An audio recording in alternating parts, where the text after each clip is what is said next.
Souvent, vous faites une plongée, passez du temps en surface, puis planifiez vos plongées successives en fonction des limites sans décompression indiquées par votre ordinateur. Mais pas toujours. Il arrive en effet que vous connaissiez la profondeur et la durée que vous vous êtes fixée pour les deux plongées, et prévoyez donc votre délai d'attente entre les deux. C'est ce que l'on appelle trouver l'intervalle minimum en surface. Imaginez que vous et votre binôme plongiez dans une épave. Vous avez d'abord plongé à 18 mètres, 60 pieds, pendant 40 minutes et prévoyez d'effectuer une deuxième plongée de 15 mètres, 50 pieds. Vous aimeriez plonger pendant 45 minutes et vous savez d'expérience que vous disposez tous les deux d'assez d'air pour le faire, pour marquer un palier de sécurité et pour refaire surface avec une réserve suffisante. Afin de rester largement dans vos limites, vous convenez que vos ordinateurs doivent indiquer au moins 50 minutes de temps de plongée sans décompression avant de démarrer. Donc, combien de temps devez-vous attendre après une plongée de 40 minutes à 18 mètres, 60 pieds, avant de disposer d'un temps de plongée sans décompression de 50 minutes à 15 mètres, 50 pieds?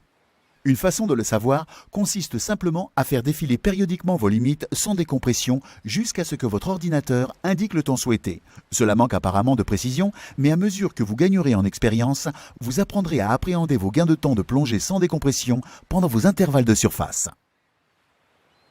Une autre méthode consiste à utiliser le mode plan de votre ordinateur de plongée.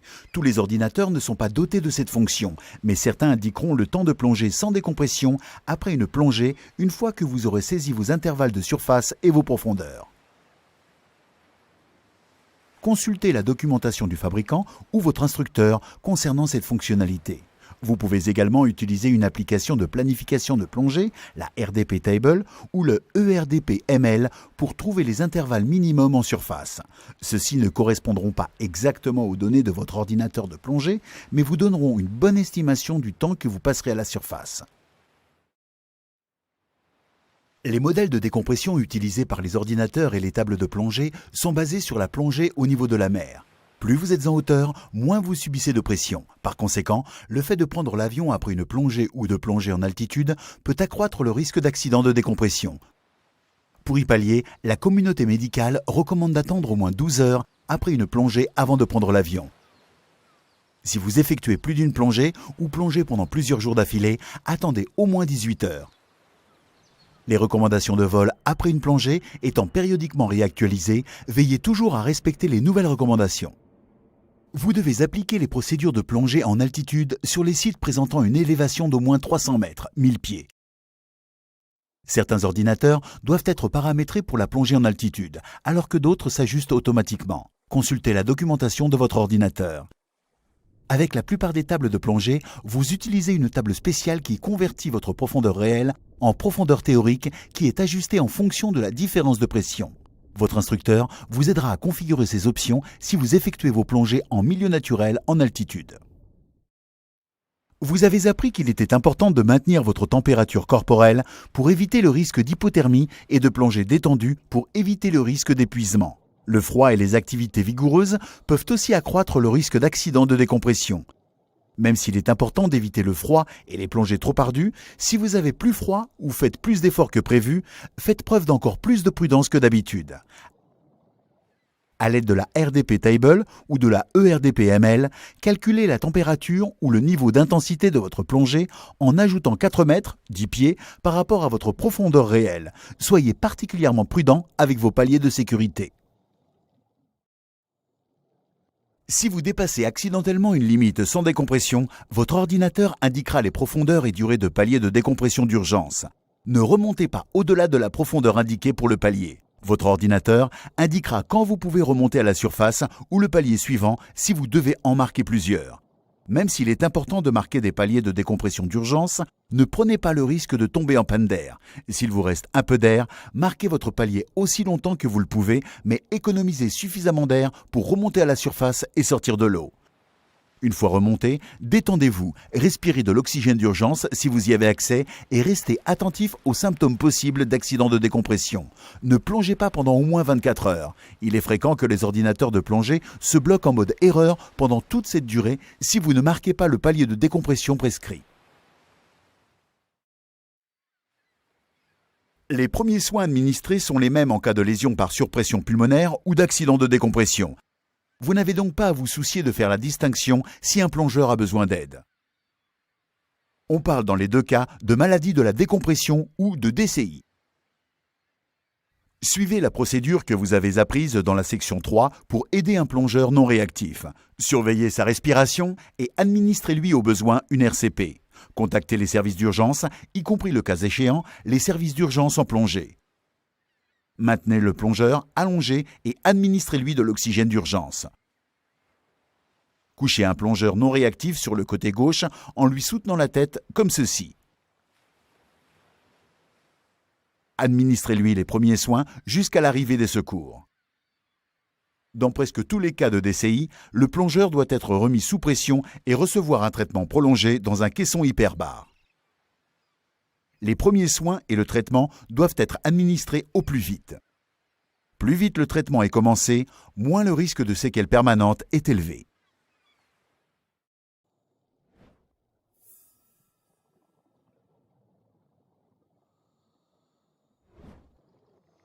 Sous pression, l'azote et l'oxygène ont un effet intoxicant appelé narcose gazeuse.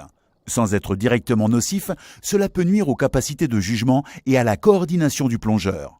Les signes et symptômes de narcose gazeuse peuvent inclure une sensation d'intoxication, la perte de coordination, un ralentissement de l'activité mentale et ou des capacités de réaction, le fou rire, la dépression, une fausse impression de sécurité, un mépris de la sécurité et en cas de stress, une réaction anxieuse et ou de panique. Si la narcose affecte directement les individus, la plupart des plongeurs en ressentent les premiers effets à des profondeurs avoisinant les 30 mètres ou 100 pieds. Les plongeurs fatigués ou ayant pris des médicaments ou consommé de l'alcool peuvent ressentir ces effets à moindre profondeur. Il semblerait que les plongées en eau froide, dans l'obscurité ou dans les conditions de visibilité réduite, exacerbent ces effets, mais ceux-ci tendent à s'amenuiser avec l'expérience. En règle générale, la narcose ne pose pas de problème significatif à des profondeurs de plongée inférieures à 30 mètres ou 100 pieds. Si vous ressentez une narcose, remontez un peu. Les effets devraient disparaître rapidement. Lors de vos plongées en milieu naturel, vous vous entraînerez à naviguer avec l'aide d'une boussole sous-marine. Cette technique élémentaire vous aide à économiser votre réserve d'air et à vous repérer par rapport à votre point de sortie tout au long de la plongée. Voici à quoi ressemble une boussole standard. L'aiguille est toujours pointée vers le nord magnétique. La ligne de foi indique toujours votre direction. Le socle pivotant permet de régler les repères au-dessus de l'aiguille et les références de cap vous permettent d'enregistrer les directions. Tenez votre boussole en nageant comme ceci, de niveau avec la ligne de foi alignée sur l'axe central de votre corps. Regardez au-dessus de la boussole lorsque vous nagez avec. Si vous avez une boussole montée sur console, tenez-la comme ceci. Pour la régler, pointez la ligne de foi dans la direction souhaitée et attendez que l'aiguille se positionne. Puis, faites tourner les repères au-dessus de l'aiguille. Maintenez à présent l'aiguille entre les repères et la ligne de foi alignée sur l'axe de votre corps pendant que vous nagez. Si vous déviez du trajet, l'aiguille sortira des repères. Arrêtez-vous, faites demi-tour pour reprendre la direction prévue et continuez. Pendant que vous vous orientez, votre binôme maintient le contact avec vous et surveille la profondeur. Pour emprunter le trajet inverse, faites tourner le socle de 180 degrés, puis retournez-vous jusqu'à ce que l'aiguille se situe entre les repères. Vous êtes maintenant face à votre direction d'origine. Certaines boussoles sont munies de 2 jeux de repères pour que vous n'ayez pas à régler de nouveau le socle. Il vous suffit d'utiliser l'autre jeu. On voit de plus en plus d'ordinateurs de plongée équipés de boussoles électroniques. Leur mode de fonctionnement est identique, mais leur écran est différent. Si c'est le cas de votre ordinateur, consultez la documentation du fabricant et votre instructeur. Tout au long de cette formation, vous avez appris les limites qu'il vous incombe de respecter en tant que plongeur PADI Open Water Diver nouvellement certifié. Revoyons-en quelques-unes. Vous avez été formé à une profondeur maximale de 18 mètres, 60 pieds, ou à la profondeur réelle atteinte si celle-ci est inférieure. Avec une expérience et une formation additionnelle au-delà du cours Open Water Diver, la profondeur maximale en plongée loisir est de 40 mètres, 130 pieds. Vous avez également appris à plonger dans des conditions aussi favorables, voire meilleures, que celles dans lesquelles vous avez reçu votre formation, dans les limites sans décompression indiquées par votre ordinateur ou vos tables de plongée. Vous êtes qualifié pour participer au cours PADI Advanced Open Water Diver, au programme Discover Local Diving et à un grand nombre, mais pas à tous, des cours de plongée spécialisés proposés par PADI. C'est à vous qu'il appartient en fin de compte d'établir vos limites pour chaque plongée selon votre propre appréciation de vos compétences, votre niveau de confort et les conditions de plongée.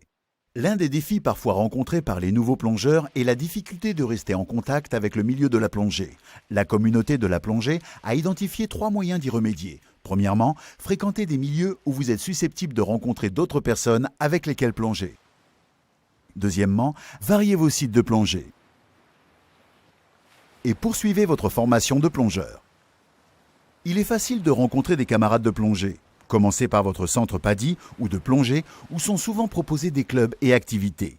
Vous pouvez entrer en contact avec d'autres plongeurs sur Internet, via Scuba Earth et d'autres sites sociaux. Participez également au salon de la plongée organisé dans votre région et encouragez vos amis à tenter eux aussi l'aventure de la plongée. Les voyages de plongée en groupe sont aussi un excellent moyen de rencontrer d'autres plongeurs. Par ailleurs, il est probable que votre agence de plongée locale propose des excursions dans votre région ou ailleurs. Avec l'expérience, vous organiserez également vos propres excursions. Fixez-vous des objectifs de formation. Puis, prenez les cours qui vous intéressent et qui vous permettront d'atteindre ces objectifs. C'est un autre moyen de rencontrer d'autres plongeurs et il existe aussi de nombreux forfaits, voyages ou formations. On constate également que les plongeurs qui investissent dans leurs équipements sont plus susceptibles de continuer et en profitent davantage.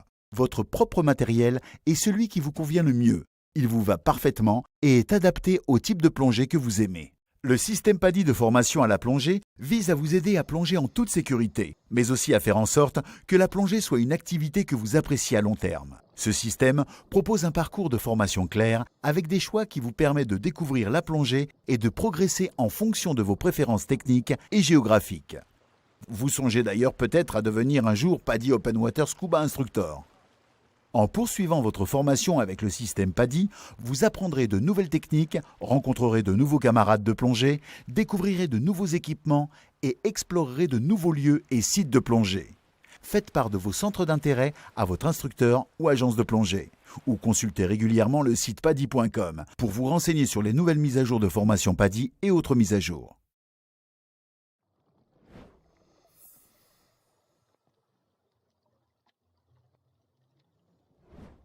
Vous n'aurez que très rarement besoin d'enlever ou de remettre votre nécessaire de plongée sous l'eau, mais vous apprendrez à le faire au cas où le besoin se présente. Par exemple, si vous vous trouvez emmêlé ou à l'occasion pour effectuer un ajustement.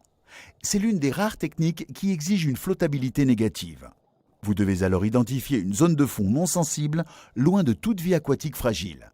La flottabilité négative, accompagnée d'une position agenouillée, vous aide à contrôler votre stabilité une fois déséquipé. En particulier si vous portez un gilet à lestage intégré. Plusieurs méthodes existent dont celle-ci. Si vous portez un gilet avec ou sans lestage intégré, de poids léger à modéré, dégonflez-le entièrement. Si vous portez beaucoup de poids dans un gilet à lestage intégré, vous pouvez laisser juste assez d'air pour pouvoir le manipuler. Une fois votre gilet dégonflé, agenouillez-vous en levant votre genou droit. Comme ceci. Desserrez et détachez les sangles, puis enlevez votre équipement en commençant par le bras gauche. Cela est important pour maintenir votre détendeur en place. Maintenez votre équipement à la verticale en faisant attention à ne pas le lâcher. Posez-le immédiatement sur votre genou droit près du corps. Cela vous permet de maintenir le poids de l'équipement à un niveau nécessaire pour compenser la flottabilité de votre combinaison isotherme. Laissez en partie votre bras droit dans l'ouverture pour le contrôler. Vous pouvez entièrement enlever les deux bras et les poser à l'horizontale sur vos genoux si les conditions l'exigent. En sachant qu'il vous faudra les relever pour remettre votre équipement. Remettez votre équipement à la manière d'un manteau en commençant par le bras droit, là encore pour que votre détendeur reste en place. Tirez-le entièrement sur votre épaule droite de sorte que le poids vous stabilise. Il sera peut-être utile de tenir la bouteille par le bras avec la main droite et de vous pencher légèrement vers l'avant. Glissez ensuite le bras gauche. Avant de fermer les sangles, assurez-vous qu'aucun tuyau ou accessoire ne reste coincé. Le retrait et la remise en place des poids sous l'eau servent principalement à ajuster votre stabilité et votre poids. Il arrive parfois qu'une poche de lestage se détache ou que votre système de lestage nécessite certains ajustements. La procédure à appliquer dépend de votre système de lestage. Vous pouvez enlever et remettre des poids individuels, des poches de lestage ou toute votre ceinture. Il s'agit d'une autre technique où il est utile de se mettre en flottabilité négative. Sur un fond non sensible, dégonflez votre gilet, puis agenouillez-vous avec le genou levé du côté où vous enlèverez les poids, ou le genou droit si vous avez une ceinture de lestage. Retirez la poche de lestage ou le poids que vous placerez ensuite sur votre genou. Remettez la poche ou le poids en place de la même manière que vous procéderiez à la surface. Votre instructeur vous montrera les techniques les mieux adaptées à votre équipement. Si vous portez une ceinture de lestage, défaites-la et tirez dessus de derrière votre dos avec la boucle défaite, côté gauche, et drapez-la sur le genou, comme ceci. Remettez la poche ou le poids en place, comme ceci, de la même manière que vous procéderiez en surface. Rappelez-vous de vous pencher ou de vous étirer vers l'avant, visage vers le bas, une fois le poids en place, afin qu'il repose sur le bas du dos. Cela permet de relâcher un peu de tension dans la boucle pour la refermer plus facilement. Assurez-vous qu'aucun tuyau n'est coincé avant de la resserrer entièrement. Vous devrez parfois descendre ou remonter sans repère visuel ou tactile. Suivez la procédure de descente et de remontée en 5 étapes que vous avez apprises précédemment, mais consultez votre ordinateur et contrôlez votre vitesse à l'aide de votre gilet. Pour pratiquer cette technique en milieu protégé, ignorez tout indice visuel et repérez-vous plutôt par rapport à votre binôme et votre ordinateur. À mesure que vous descendez, égalisez, maintenez le contact et ajustez votre flottabilité. Ne vous précipitez pas. Il est plus facile de contrôler une descente lente qu'une descente rapide. En remontée, là encore, maintenez le contact avec votre binôme en vous tenant l'un l'autre si nécessaire. Contrôlez votre flottabilité et votre vitesse de remontée. Là encore, il est plus facile de remonter lentement. Marquez un palier de sécurité en restant entre deux eaux à 5 mètres, 15 pieds. Pour pratiquer cette technique en milieu protégé, arrêtez-vous environ à mi-chemin entre le fond et la surface. Si vous devez vous orienter sans repère pendant votre descente ou votre remontée, vous et votre binôme pouvez vous tenir l'un l'autre. L'un de vous se concentre sur l'orientation pendant que l'autre contrôle la profondeur et la vitesse de remontée. Vous pouvez également pratiquer cette technique en milieu protégé. Pendant votre formation, vous effectuerez au moins une mini-plongée. Il s'agit de simulations de plongée qui vous permettent de vous exercer aux étapes d'une plongée réelle de la même manière que vous procéderiez en milieu naturel. Votre instructeur vous permettra de planifier ces étapes avec vos binômes comme vous procéderiez avant une plongée en milieu naturel en fixant notamment vos limites de temps et de réserve d'air. Vous procéderez à des contrôles de sécurité pré-plongée et appliquerez les techniques de mise à l'eau et de sortie adaptées à une profondeur où l'on n'a pas pied. Pour chaque mini-plongée, votre instructeur définira des techniques et des objectifs spécifiques. Et vous aurez également la possibilité de vous exercer aux techniques de votre choix avec votre binôme et de vous amuser sous l'eau pour vous familiariser avec les plaisirs de la plongée.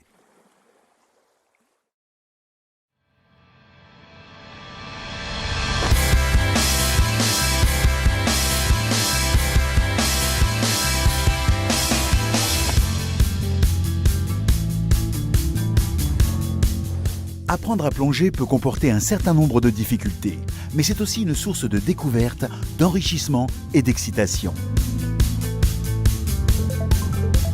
À ce stade de votre formation, vous avez beaucoup appris sur la plongée et vous pourrez bientôt plonger en milieu naturel.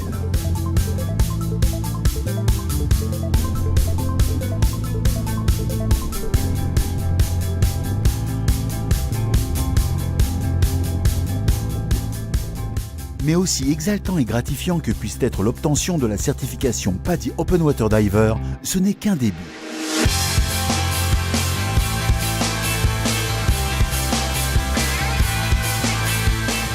Plongez avec prudence, mettez en application vos acquis et continuez d'apprendre. Toute une vie d'aventure sous-marine vous attend.